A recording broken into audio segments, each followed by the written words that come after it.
I would like to introduce Sam Hagan. Sam. I was thinking earlier today that there's not a lot of places, a lot of institutions or people that I would give credit for that if they hadn't been around, I wouldn't be where I am today. And IMSA is one of those.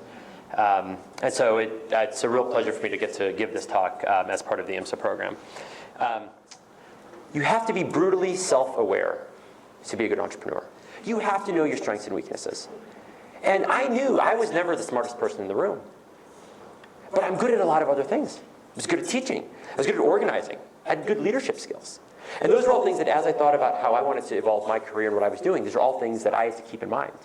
Entrepreneurship was something that I've definitely been curious about because I'm planning on doing a double major in journalism and business. And I was actually at a interview day on Saturday, and they talked a lot about entrepreneurship. So I was very curious about this idea of, you know, what drives these people to start their own companies, to go out on a limb with their own products. And so I had 3 co-founders of SparkNotes. This guy Max, this guy Chris, and this guy Eli. And it turns out that I was really good at organizing, getting things done. I was the business guy. I was the CEO. Max, who was my roommate, aforementioned smartest guy I know, was an amazing engineer. He graduated summa from Harvard. He's like insanely smart. He's later got an PhD from MIT. This guy Chris, second smartest guy I know. Drives him crazy that I say that. Second smartest guy. He was this brilliant guy at figuring out how people use the internet and what's going to be popular, and it's now what you would call a product person. Max and Chris are fabulous. We since started OkCupid together. We are great friends. We have great trust. But we're all so good at what we do that we trust and defer. But the idea of having someone you trust so much and respect so much and who's so darn good at what they do is so key. When you look at, we had sold SparkNotes 11 months after we started the company. We sold it. This was the heyday of the internet, and it was a nice transaction. And the way the deal worked, they paid us some of the money up front, and we had to earn out some of the money over the following year. And about 8 months into the year, the bubble had crashed, the bubble had burst, the economy had crashed, and the CEO of the company that bought us realized that if they had to make good on their payment to us, we would bankrupt their company. So he calls me into his office and he says, in 7 days, I'm unplugging your servers and firing all of you, and you can sue me for the money I owe you. And I was 23 at the time. I was like, oh, what do you do? I didn't know what to do then. And in the process of negotiating this transaction, this settlement with him, I didn't consult a single person outside of my founding team. And it turns out that, foolishly, I agreed to sell SparkNotes for 10 cents on the dollar, what we had sold it for just 11 months earlier, to Barnes & Noble, where it now resides. When I could have basically taken the company myself for even less than that. And I would have forever had this platform called SparkNotes that would be all mine. Having already made millions of dollars off of it the first time, I would then just have it to start all of my next ventures from, as a launching pad for all of my future endeavors. But I was scared because the economy was probably at the worst point that I've seen it in my lifetime. I had 11 employees that I probably wouldn't have been able to make payroll. I would have had to fire them, downsize. And I just didn't have in my gut the vision to be able to look ahead and say, the internet's coming back. The internet's not going anywhere. I'm supposed to be this internet visionary. But at that time when I most needed to believe that the internet was coming back, that this wasn't a fad, I didn't have it. I didn't have the fortitude or the vision or the confidence to say yes. And I chalked that up to not having mentors. Gain some insight into taking risks and being irrational in entrepreneurship. Generally, I try to, in the past, I've tried to avoid taking risks, take the safe route, go with what I believe I know will be successful, what I can do. But now, after hearing what Sam said, if I really think about it, a lot of the innovation today comes from ideas that were once believed to be irrational. Basically, it turns out all you have to do to be an expert is to be willing to raise your hand and talk. That's it. I overnight became a digital media expert, even though I knew nothing about digital media. I'm a dating industry expert now, which maybe I am because I've been in the industry for 10 years. Fox News has interviewed me as a healthcare expert. I literally don't know anything about healthcare. That's Fox News for you, I guess. Then I started giving out dating advice, which, under the guise of knowing what's happening on my website, that's fine. Then Cosmo Magazine last year asked me to give the readers, close your ears, students, sex advice. And my wife reminds me that no one asked her if I was qualified to do that. So my fourth tip is find your voice. So I launched a website over the summer, and I gained traction at 2 pilot schools. I got 95% of IMSA using my website, a wiki roster, and over 1,300 accounts without trying very hard, just getting students to use it, my site, which allows students to find out who's going to be in their classes before the school year starts.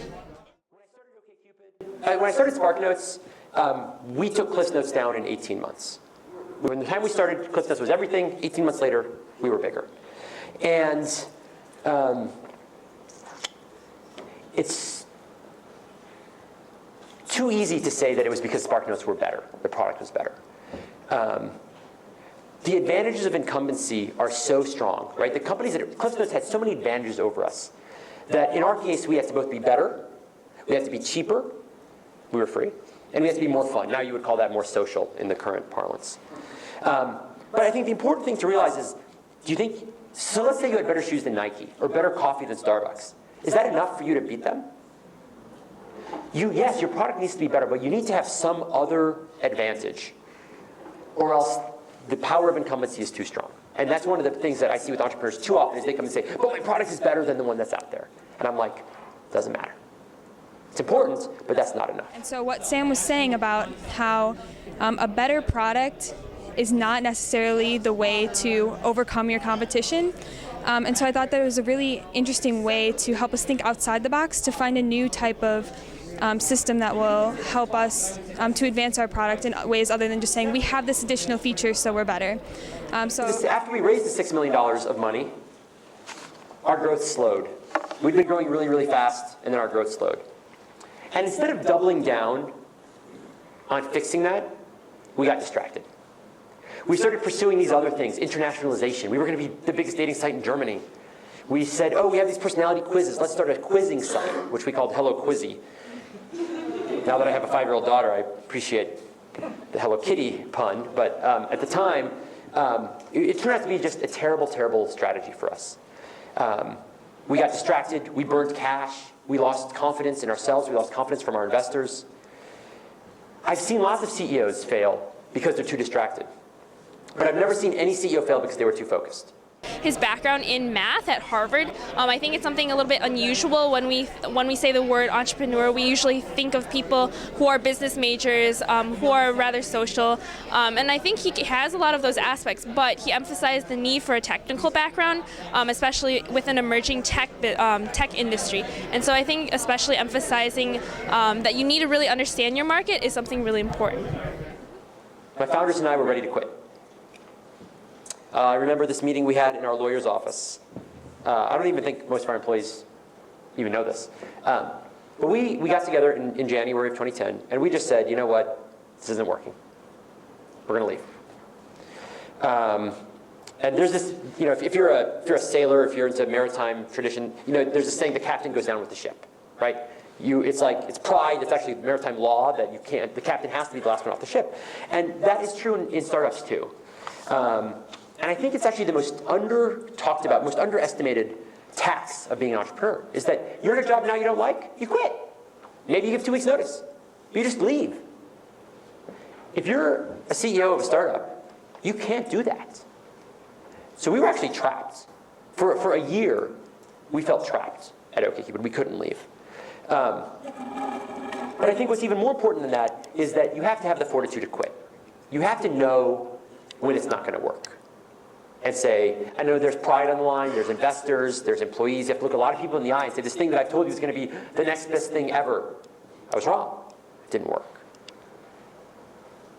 It's not cowardly, it's actually courageous to face that and say, I'm going to go do my next thing. Now, product is not a business. People often get, in the same way that being a better product isn't enough to beat the incumbents, just saying you have a product is not a business. Right? If somebody pitches me, people always start with pitching their product to me, and I always say, okay, where's the business? And you'd be surprised when the entrepreneurs are like, what do you mean? What do you mean business? I have this great product. Can't you tell? You're missing the point. So I encourage you, when you start a business, it's often going to be product driven, but you have to think about it. People often ask me, are you going to start another company? And yes, I'm planning on starting another company. But as I thought about it, we sold SparkNotes 11 months after we started the company.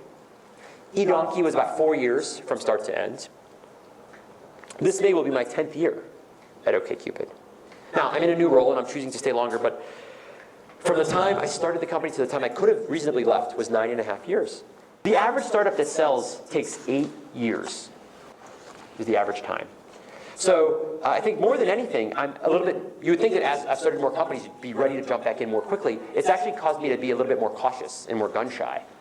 And so I would just encourage you to think that starting a company is actually a massive commitment, and it's not one to be taken lightly.